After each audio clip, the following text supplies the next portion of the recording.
حدیث پاک سنیں گے آپ کی طبیعت بڑی ٹھنڈی ہوگی۔ میرے نبی پاک صلی اللہ تعالیٰ علیہ وسلم نے ارشاد فرماتے ہیں کہ جو بندہ سوال سے بچنا چاہے گا، ارادہ کرے گا اللہ میں نے کسی سے نہیں مانگنا، فرمایا جو سوال سے بچنا چاہے گا رب اسے سوال سے بچا لے گا۔ اور جو لوگوں سے بے نیاز ہونا چاہے گا، کہے گا یا اللہ مجھے دنیا داروں کا محتاج نہ بنا، اپنی بارگاہ سے عطا فرما۔ جو لوگوں سے بے نیاز ہونا چاہے گا اللہ لوگوں سے بے نیاز کر دے گا۔ اور فرمایا جو صبر کا ارادہ کرے گا اللہ اسے صبر کی توفیق بھی عطا فرما دے گا۔ ارادہ تو کرے، پروگرام تو بنائے، توفیق تو اللہ دے گا۔ جو صبر کا ارادہ کرے گا اللہ صبر کی توفیق بھی عطا کر دے گا۔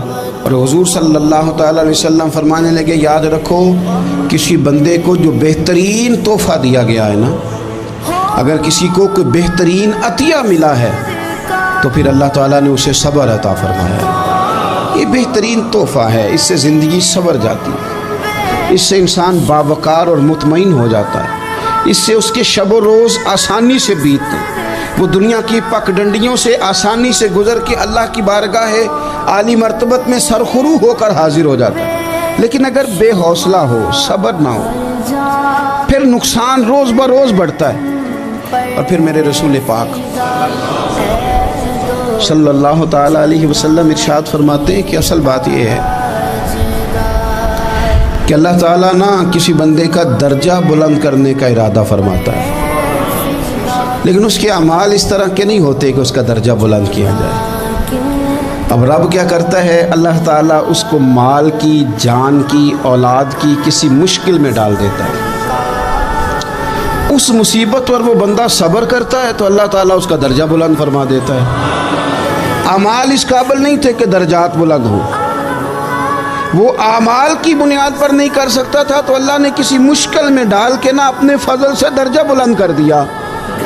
اب جو راہ طریقت کا مسافر تھا، جو سلوک کی منازل طے کر رہا تھا، جو اللہ رسول کے قریب جانے چاہ رہا تھا، اس کے لیے کتنی آسانی ہو گئی کہ مجاہدہ تو زیادہ نہ کر سکا، کثرت سے نفلی صوم و صلات کا بندوبست تو نہ کر سکا، تھوڑا سا صبر کیا، رب نے اپنا اور اپنے محبوب کا قرب عطا فرما دیا۔ تو یہ تو آپ صبر کرنے کے لیے جب نکلے ہیں تو آپ نے تو رب رسول کو پا لیا۔ یہ صبر تو وہ والا سفر ہے جس کی جو منزل ہے وہ اللہ رسول کا قرب ہے۔ ہم لوگ تھوڑی تھوڑی باتوں میں حوصلہ ہار جاتے ہیں، صبر چھوڑ جاتے ہیں، پریشانی بڑھ جاتی ہے، پتہ نہیں ایسے محسوس ہوتا ہے کہ جیسے یہی بندہ دنیا کا سب سے دکھی بندہ ہے۔